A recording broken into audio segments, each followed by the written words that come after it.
സംസ്ഥാനത്തെ ജൂൺ മാസത്തെ പെൻഷൻ വിതരണം ഇന്നു മുതൽ വീണ്ടും സജീവമാകും.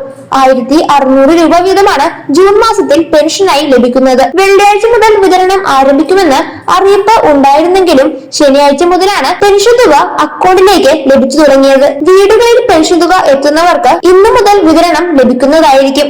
കൂടാതെ വീടുകളിൽ പെൻഷൻ ലഭിക്കുന്നവർക്ക് നാളെ മുതലായിരിക്കും വിതരണം സജീവമാകുന്നത്. പെൻഷൻ ഇതുവരെ ലഭിക്കാത്തവർക്ക് ഉടൻ തന്നെ തുക ലഭിക്കുന്നതായിരിക്കും. സംസ്ഥാനത്തെ 62 ലക്ഷത്തോളം വരുന്ന ഗുണഭോക്താക്കൾക്കാണ് പെൻഷൻ തുക ലഭിക്കുന്നത്. പെൻഷൻ തുക കൂട്ടണമെന്നുള്ള അറിയിപ്പുകളൊക്കെ നേരത്തെ ഉണ്ടായിരുന്നു. 2500 രൂപ ആക്കണമെന്നുള്ള അറിയിപ്പുകളായിരുന്നു ഉണ്ടായിരുന്നത്. എന്നാൽ ക്ഷേമ പെൻഷൻ 1700 മുതൽ 1800 രൂപ വരെ കൂട്ടാനാണ് സാധ്യതകൾ ഉള്ളത്. പെൻഷൻ തുക കൂട്ടുന്നത് ഗുണഭോക്താക്കൾക്ക് വളരെ ആശ്വാസമായിട്ടുള്ള ഒന്നു തന്നെയാണ്. പെൻഷൻ ഉടൻ തന്നെ കൂട്ടുമെന്നും പ്രതീക്ഷിക്കാം. പെൻഷൻ തുകയെല്ലാം കൃത്യമായി ലഭിക്കണമെങ്കിൽ വാർഷിക മസ്റ്ററിംഗ് ചെയ്യേണ്ടതുണ്ട്. 2025-26 സാമ്പത്തിക വർഷത്തിലെ വാർഷിക മസ്റ്ററിംഗ് ആരംഭിക്കുന്നത് ജൂൺ 25 മുതലാണ്. ജൂൺ 25 മുതൽ ആഗസ്റ്റ് 24 വരെ മസ്റ്ററിംഗ് ചെയ്യാൻ സാധിക്കും. അക്ഷയ കേന്ദ്രങ്ങൾ വഴി മാത്രമാണ് മസ്റ്ററിംഗ് ചെയ്യാൻ സാധിക്കുക. മസ്റ്ററിംഗ് ചെയ്യുമ്പോൾ പ്രധാനപ്പെട്ട രേഖ ആധാർ കാർഡാണ്. മസ്റ്ററിംഗ് ഏതെങ്കിലും കാരണവശാൽ